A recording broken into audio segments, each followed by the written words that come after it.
Hello friends, welcome to on my channel. मेरा नाम है ध्रुव और आप देख रहे हैं द लर्नर्स कम्युनिटी।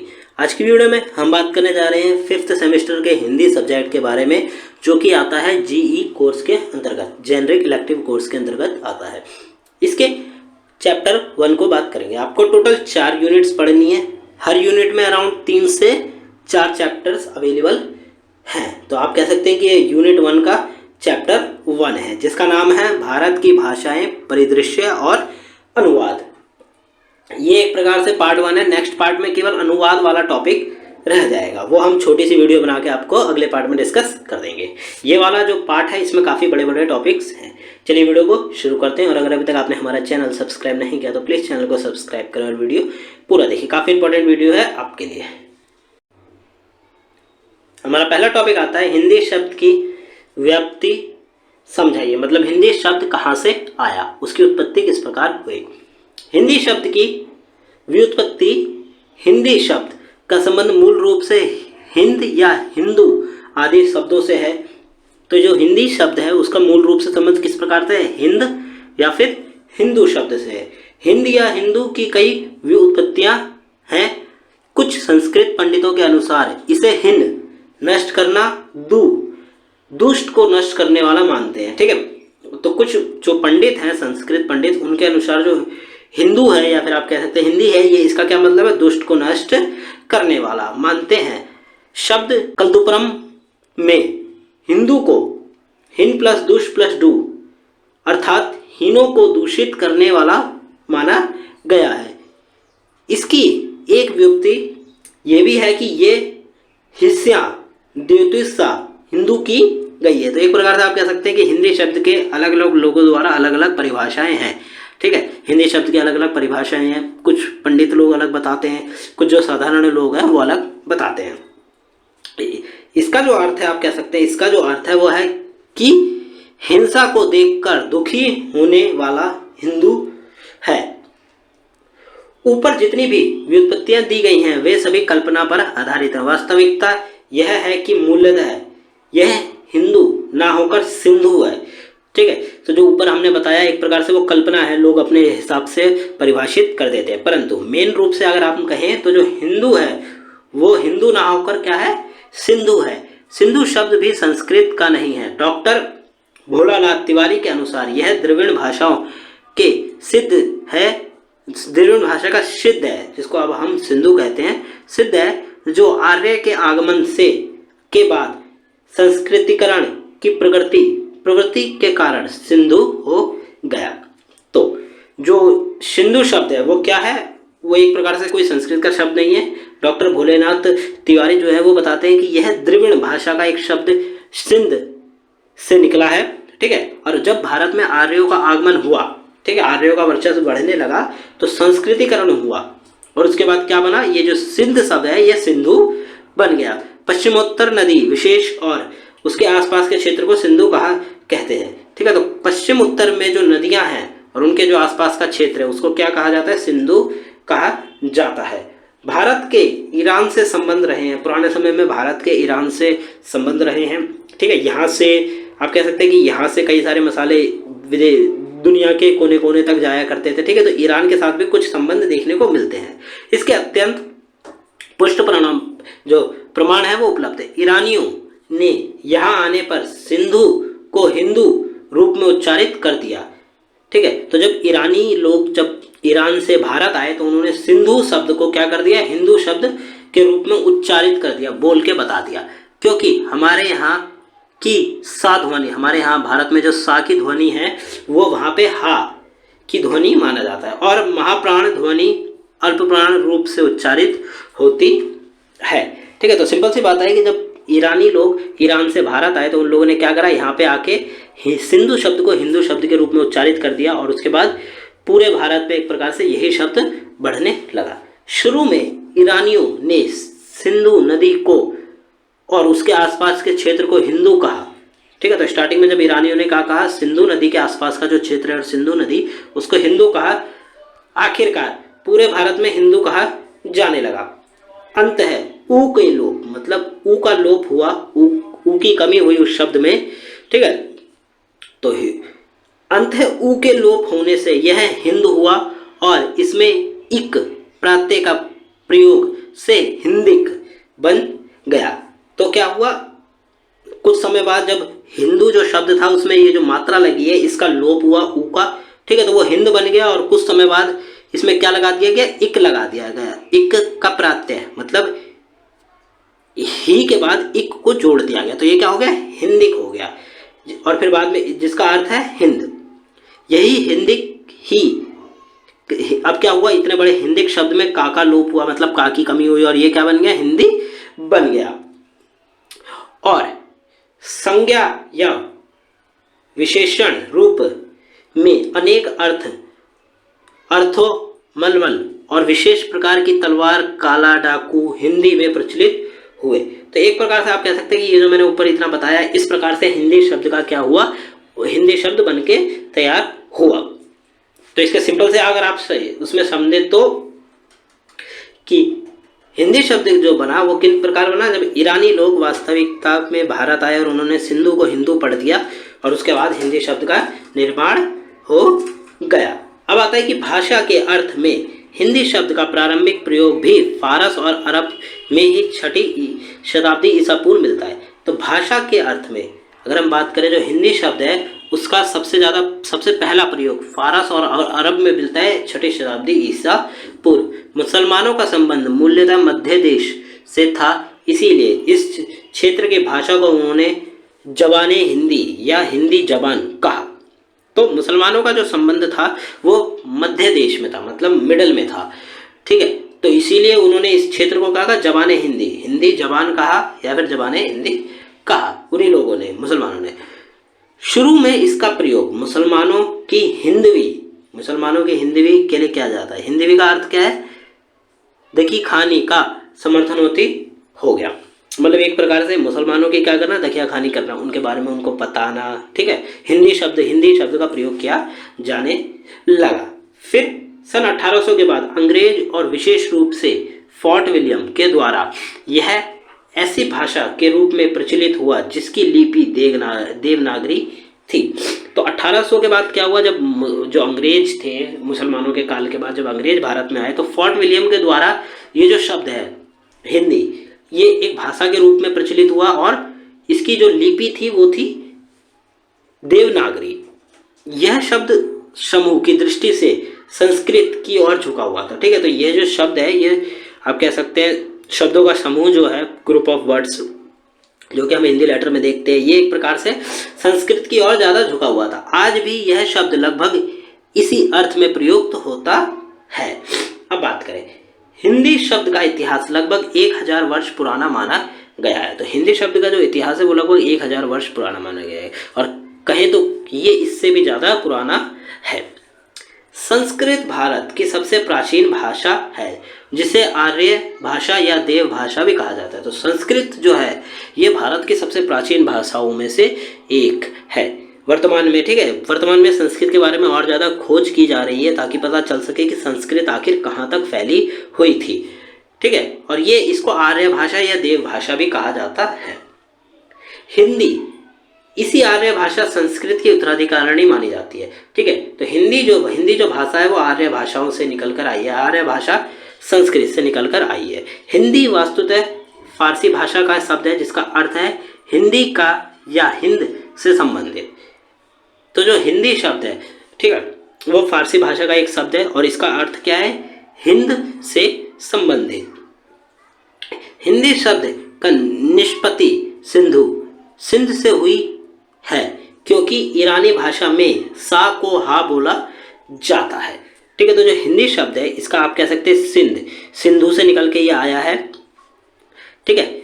और क्योंकि ईरान में, मैंने आपको जैसा शुरू में बताया, हमारे यहाँ सा बोलते हैं तो ईरान में सा को हा बोलते हैं, इसीलिए ये जो सा का सिंधु का सा था वो हिंदी का हा बन गया। इस प्रकार हिंदी शब्द वास्तव में सिंधु शब्द का प्रतिरूप है, मतलब सिंधु शब्द से ही निकला है, उसी का एक रूप है। कालांतर में हिंदी शब्द संपूर्ण भारत में पर्याय बनकर उभरा। फिर उस काल के दौरान ये जो हिंद शब्द है या फिर हिंदू शब्द है, ये काफ़ी ज़्यादा उभर कर सामने आया, काफ़ी ज़्यादा प्रचलित हुआ। इसी हिंद से हिंदी शब्द बना है। हिंदी भारतीय परिवार की आधुनिक काल की प्रमुख भाषाओं में से एक है। तो आधुनिक काल मतलब वर्तमान में जो हिंदी शब्द है या हिंदी जो भाषा है वो बहुत ही ज़्यादा प्रचलित है भारत के अंतर्गत। भारतीय आर्य भाषाओं का विकास कुछ इस प्रकार हुआ। पहले आई संस्कृत, फिर आई पाली, फिर आई प्राकृत, फिर आई अपभ्रंश। तो इस प्रकार से आप कह सकते हैं कि किसका भारत में आर्य भाषाओं का विकास हुआ। आर्य भाषा का जो क्वेश्चन है काफी ज्यादा इंपॉर्टेंट है, आपसे पूछा जा सकता है आर्य भाषाओं के बारे में बताइए। तो आर्य भाषाओं को 3 कालों में बांटा गया है, ठीक है। तो आप कह सकते हैं संस्कृत, पहले संस्कृत आई, संस्कृत के बाद पाली आई, फिर प्राकृत आई और फिर अपभ्रंश आई। हिंदी व अन्य आधुनिक भारतीय आर्य भाषाएं। हिंदी का जन्म संस्कृत की कोख से हुआ है। तो सिंपली ये माना जाता है कि जो हिंदी शब्द है वो कहाँ से निकल के बाहर आया, वो संस्कृत से निकलकर बाहर आया है, जिसके 3,500 से अधिक वर्षों के इतिहास को निम्नलिखित 3 भागों में विभाजित किया गया। तो जो हिंदी का इतिहास है वो लगभग 3,500 से ज़्यादा वर्षों का माना गया है। और इसको आप कह सकते हैं 3, हिंदी जो है वो संस्कृत की कोख से आई और उसका जो इतिहास है हिंदी का वो 3,500 वर्षों से भी ज़्यादा है। हिंदी भाषा को हम 3 क्रमों में आप कह सकते हैं विभाजित करके पढ़ते हैं। पहला आता है प्राचीन भारतीय आर्य भाषा जो कि 1500 से 500 तक चला ईस्वी पूर्व। फिर मध्यकालीन भारतीय आर्य भाषा जो 500 से 1000 तक चला। और फिर आधुनिक भारतीय आर्य भाषा काल जो कि 1000 से वर्तमान में अभी चल रहा है। अब बात करें प्राचीन भारतीय आर्य भाषाओं के बारे में। इनका काल 1500 ईसा पूर्व तक माना जाता है। वास्तुतः यह विवादास्पद विषय है, मतलब कि प्राचीन भारतीय आर्य भाषाओं पर वर्तमान में भी विवाद देखने को मिल जाते हैं। कुछ लोगों की इस पे सहमति है और कुछ लोगों की सहमति इस पे नहीं है। इस वर्ग में भाषा के 2 रूप उपलब्ध हैं, वैदिक या वैदिक संस्कृत, संस्कृत या लैंगिक संस्कृत, ठीक है।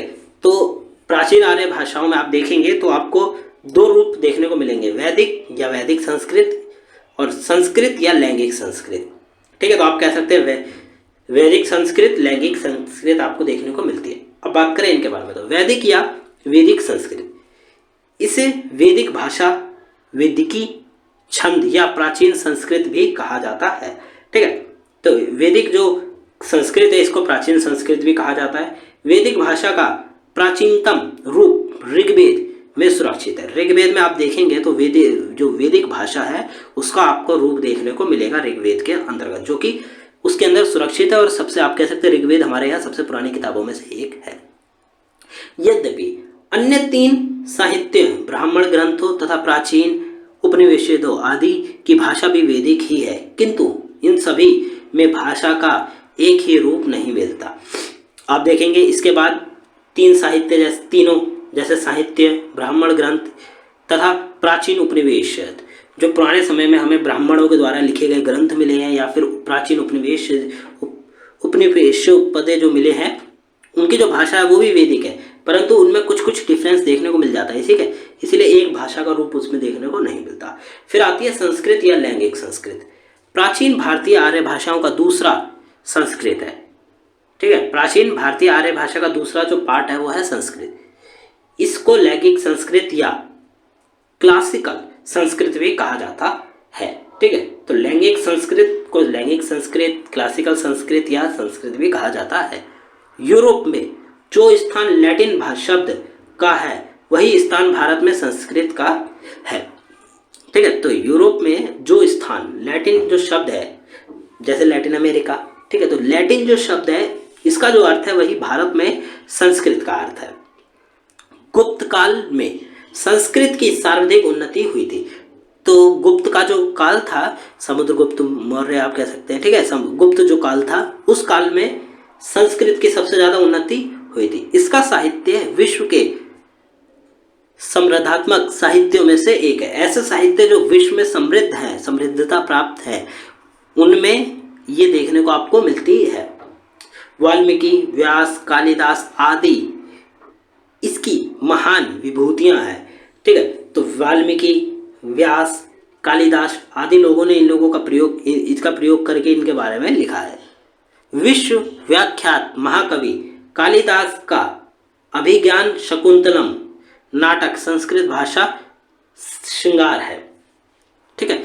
तो विश्व में सबसे ज़्यादा प्रसिद्ध आप कह सकते हैं महाकवि, जिनको कालिदास, जो कालिदास हैं, ठीक है, उन्होंने एक चीज़ लिखी थी अभिज्ञान शकुंतलम नाटक, वो भी इसी भाषा में संस्कृत का एक श्रृंगार के रूप में लिखा गया है। विश्व की अनेक भाषाओं में संस्कृत के अनेक ग्रंथों का अनुवाद मिलता है, ठीक है। विश्व में जो बहुत सारी भाषाएं हैं, ठीक है, तो संस्कृत का अनुवाद भी उनमें देखने को मिलता है, मतलब ट्रांसलेटेड संस्कृत उन भाषाओं के बारे में मिलती है। फिर आता है आपका दूसरा काल, मध्यकालीन भारतीय आर्य भाषाएं। प्राकृत भाषा का विकास काल 500 से 1000 ईसा पूर्व माना जाता है। मध्यकालीन आर्य भाषाओं के 3 रूप स्पष्ट दिखाई देते हैं। मध्यकालीन में आपको तीन रूप स्पष्ट दिखाई देते हैं। पहला है पाली भाषा, प्राकृत भाषा, मगधी, अर्धमगधी, ठीक है। ये यहाँ पे 3 स्पष्ट रूप से आपको स्टार्टिंग के जो 3 है ये आपको पता होने चाहिए, जैसे पाली, प्राकृत और मगधी, ये 3 पता होने चाहिए। बाकी यहाँ पे और भी है, जैसे अर्धमगधी भाषा, महाराष्ट्री, पेछाची भाषा, शेरसैनी भाषा, ठीक है। अब इनके बारे में देख लें तो पहले आती है पाली भाषा। यह प्राकृत का प्रारंभिक रूप है, जो प्राकृत है उसका प्रारंभिक रूप है पाली भाषा, जिसका समय 500 ईसा पूर्व के प्रथम शताब्दी के प्रारंभ तक माना जाता है, ठीक है। 500 ईसा पूर्व के प्रथम शताब्दी, जब तक प्रथम शताब्दी खत्म नहीं हो गया 500 ईसा पूर्व, उसके कब तक माना जाता है, उसके अंत तक माना, उसके प्रारंभ तक माना जाता है। इसकी उत्पत्ति के विषय में विद्वानों में मतभेद है, मतलब जो पाली भाषा है इसकी उत्पत्ति को लेकर विद्वानों में मतभेद देखने को मिलते हैं। कुछ लोग इसका समय अलग बताते हैं, कुछ लोग अलग बताते हैं। कुछ विद्वानों का कहना है कि संस्कृत की उत्पत्ति प्राकृत से ही हुई है, ठीक है। तो कुछ लोगों का ये मानना है कि जो संस्कृत भाषा है इसकी उत्पत्ति कहाँ हुई है, प्राकृत से हुई है। फिर आती है प्राकृत, इसे द्वितीय प्राकृत और साहित्य प्राकृत भी कहते हैं, ठीक है। तो जो प्राकृत भाषा है इसको द्वितीय प्राकृत या फिर साहित्य प्राकृत कहा जाता है। इसका काल प्रथम शताब्दी से 5वीं शताब्दी तक है। सिंपली इसके काल को कब से माना जाता है, प्रथम शताब्दी से 5वीं शताब्दी तक ये चला था, 1 से 5 शताब्दी तक ये चला। विभिन्न क्षेत्रों में इसके विभिन्न रूप विकसित हुए थे, अलग अलग क्षेत्रों में अलग अलग इसके रूप विकसित हुए थे। कहीं पे प्राकृत भाषा के शब्द अलग थे, कहीं पे प्राकृत भाषा का शब्द अलग थे। फिर आती है मगधी भाषा। इसका विकास मगध के निकटवर्ती क्षेत्रों में हुआ, इसमें कोई साहित्यिक कृति उपलब्ध नहीं है। तो जो मगधी भाषा है ये कहाँ पे डेवलप्ड हुई थी, मगध के पास के क्षेत्रों में, और इसमें कोई भी आपको साहित्य देखने को नहीं मिलते। अर्धमगधी भाषा, यह मगधी तथा शेरसैनी के मध्य बोली जाने वाली भाषा थी। तो जो अर्धमगधी भाषा थी ये कहाँ थी, मगधी तथा शेरसैनी के मध्य, शेरसैनी के आसपास के क्षेत्रों में बोली जाने वाली भाषा थी। यह जैन साहित्य की भाषा थी, मतलब जैन साहित्य जितने भी लिखे गए वो इसी भाषा में लिखे गए थे। भगवान महावीर के उपदेश इसी में है, ठीक है। तो भगवान महावीर ने जो उपदेश दिए वो भी इसी भाषा में उपलब्ध है। महाराष्ट्री भाषा, इसका मूल स्थान महाराष्ट्र है। तो जो महाराष्ट्री भाषा है इसका मूल स्थान आप कह सकते हैं महाराष्ट्र है, महाराष्ट्र से ये डेवलप हुई। इसमें प्रचुर साहित्य मिलते हैं, मतलब इसमें बड़ी मात्रा में साहित्य मिलते हैं। गहा, सतसई, गढ़वाहे आदि काव्य ग्रंथ इसी भाषा में लिखे गए हैं, ठीक है। तो जो महाराष्ट्री भाषा है ये भी काफ़ी ज़्यादा फेमस थी। फिर बात करें अगले की, तो पेशाची भाषा, इसका क्षेत्र कश्मीर माना जाता है। तो जो भाषा है इसका क्षेत्र कहाँ माना जाता है, कश्मीर में, मतलब कश्मीर में ये डेवलप्ड हुई थी। ग्रियर्सन ने इसे दर्द से प्रभावित माना है, ठीक है। तो ग्रियर्सन क्या मानते हैं कि ये दर्द से प्रभावित है। साहित्यिक रचना की दृष्टि से यह भाषा शून्य, मतलब पेशाची भाषा में भी आप कह सकते हैं, पेक्षी भाषा में भी आप कह सकते हैं कि आपको साहित्य देखने को नहीं मिलते। शेरसैनी भाषा, यह मध्य की भाषा, मतलब मध्य में बोली जाती थी। इसका केंद्र मथुरा था। नाटकों में स्त्री पात्रों के संवाद इसी भाषा में होते थे, मतलब जितने भी नाटक हुआ करते थे उस काल के दौरान, उस काल में जो स्त्री की भाषा थी वो यही थी। दिगंबर जैन से संबंधित धर्म ग्रंथ इसी में रचे गए हैं, ठीक है। तो दिगंबर जैन से रिलेटेड जितने भी धर्म के ग्रंथ बनाए गए वो इसी भाषा में रचित है। आप देख सकते हैं अपभ्रंश और उनकी आधुनिक भारतीय भाषा। अब बात करें हम आधुनिक भारतीय भाषाओं के बारे में, तो आती है शेरसैनी, पश्चिमी हिंदी, राजस्थानी, पहाड़ी, गुजराती। फिर आती है पैसाशी, लाहत पंजाबी, प्रचंड सिंध सिंधी, महाराष्ट्री मराठी, मगधी बिहारी, बंगाल उड़ीसा आसामिया, अर्धमगधी पूर्व हिंदी।